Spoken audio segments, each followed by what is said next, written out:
आज से कुछ साल पहले एक दिल दहला देने वाली खबर सामने आती है। फ्लाइट आईसी 814 आतंकवादियों ने हाईजैक कर ली है। नमस्कार दोस्तों, मेरा नाम श्वेता है। आप देख रहे हैं सूर्य समाचार का डिजिटल प्लेटफॉर्म।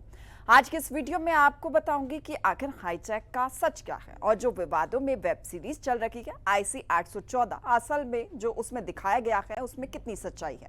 सबसे पहले अनिल शर्मा जो कैबिन क्रू चीफ थे आईसी 814 फ्लाइट के, उन्होंने खुद इस घटना का और सीरीज में दिखाई गई घटनाओं का सच बताया है। पहली कंट्रोवर्सी जो लोगों ने नोटिस करी थी वो है कि दो हाईजैकर्स के नाम भोला और शंकर दिखाए गए हैं जो वास्तविकता में थे।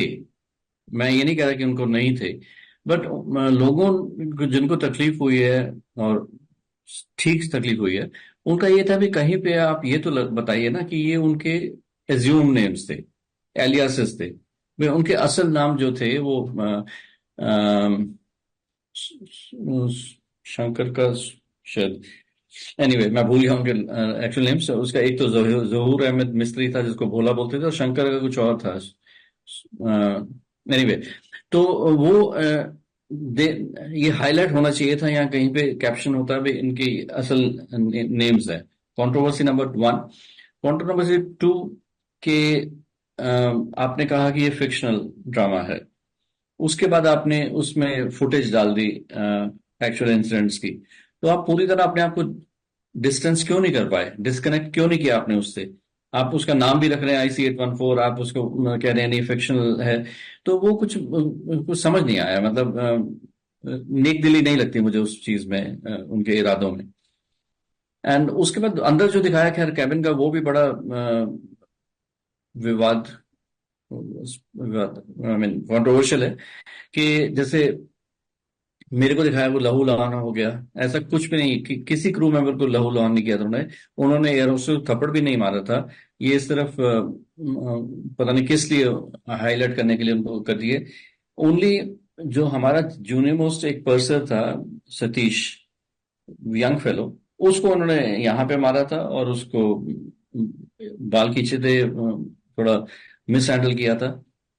तो ये चीज हुई थी। एंड देन वो अंताक्षरी वाला सीन भी उन्होंने बहुत ज्यादा वो कर दिया। वो किसी एक कोने में हुआ होगा, इट डिडंट इन्वॉल्व कि सारे ही गा रहे थे या कुछ कर रहे थे। हाँ, एक सेशन ऐसा जरूर हुआ था जहां पे उन्होंने लोगों को कहा था कि कुछ सुनाइए, आप माहौल तो हल्का करना ही है, वक्त भी काटना है, ये सब कह के। तो ये चीजें थोड़ी अ, उनको डाइजेस्ट करना मुश्किल है। पांचों में से दो जे क्लास जो 300 हमारे एयरक्राफ्ट में होती थी उसमें बैठे थे, और दो पीछे बैठे थे। पांचवा कहाँ बैठा था मुझे पता नहीं है, वो भी क्योंकि आया था। ये सिलसिला शुरू हुआ जब मैं कॉकपिट से बाहर आ रहा था, और सामने एक छोटे कद वाला, भारी शरीर वाला, स्पेक्स पहने हुए, ऊपर उसने वो मास्क लगाया हुआ था, और उसके हाथ में एक पिस्टल थी। तो उसने कहा कि हम तैयारा ओवरटेक कर रहे हैं, टेक ओवर कर रहे हैं, सॉरी, एंड आप भी कोई होशियारी मत दिखाइए। एंड मैंने अपने कोशिश करी कि कप्तान साहब को किस तरह इंफॉर्मेशन दे दी जाए, जो प्रोटोकॉल होता है भी उनको पता तो होना चाहिए, थोड़ा बहुत कर सकते हैं। पर तब तक उसने अपना पैर बढ़ा दिया था आगे की तरफ। उसने कहा कि हमारी आपसे कोई दुश्मनी नहीं है, तो मतलब don't try to be over smart, that's what he meant. फिर वो अंदर चले गए। फिर एक हाईजैकर वो गैली में था, उसने कहा कि आप पीछे जाइए, मेरे को पीछे भेज दिया गया। जब वो हुआ फिर दो लोग और खड़े हो गए इकोनॉमी क्लास में, मैंने खुद उनको खड़े होते हुए देखा था, यानी ये चार नजर आ गए। एक पांचवा जो मेरी समझ में है कि वो किसी टॉयलेट में खड़ा था जो कॉकपिट के तुरंत बाहर थे ना भाई, बिकॉज कोई भी अगर स्कफल होती है या कुछ होती है तो they would have succeeded in overpowering the person who tried to object, tried to obstruct the mission। बस फिर उसके बाद तो बहुत ही कहर ढाने वाला सीन था कि उन्होंने धक्के मारना शुरू किया, लोगों को उठाने के किसी एट रैंडम थप्पड़ मार रहे थे। कुछ फूड जो उनके जे क्लास में पड़ी थी उनको नीचे फेंका काफी, और ऊपर नीचे भागना दौड़ना, वो सब शुरू हो गया था। हमें तब भी लगा था कि इतना सीरियस नहीं हो सकता, बिकॉज मैंने और जगह भी बोला है कि उससे पहले जितने भी एयरक्राफ्ट हाईजैक हुए थे उनका 1.5 दिन के करीब मैक्सिमम ड्यूरेशन होती थी जिसके दौरान वो रिजॉल्व हो जाते थे। तो फिर वो अमृतसर लैंड करे, ऊपर नीचे हुआ, एयरक्राफ्ट जैसे फ्लाई कर रहा था, कैप्टन के ऊपर तो यकीनन बहुत बड़ा बर्डन था ही, स्ट्रेस था। और उसके बाद अमृतसर जब टेक ऑफ करे वो भी बड़ा डरावना एक सीन था कि सडनली यूर एयरबॉर्न। फिर लाहौर लैंड करे, हमें कुछ नहीं पता था। I don't think any cabin crew knew about that. मेरे को पता तब चला, मेरे जूनियर कॉलीग को तो पता लग गया था कि उन्होंने स्टैबिंग करी है, उनको उसको बुलाया गया था।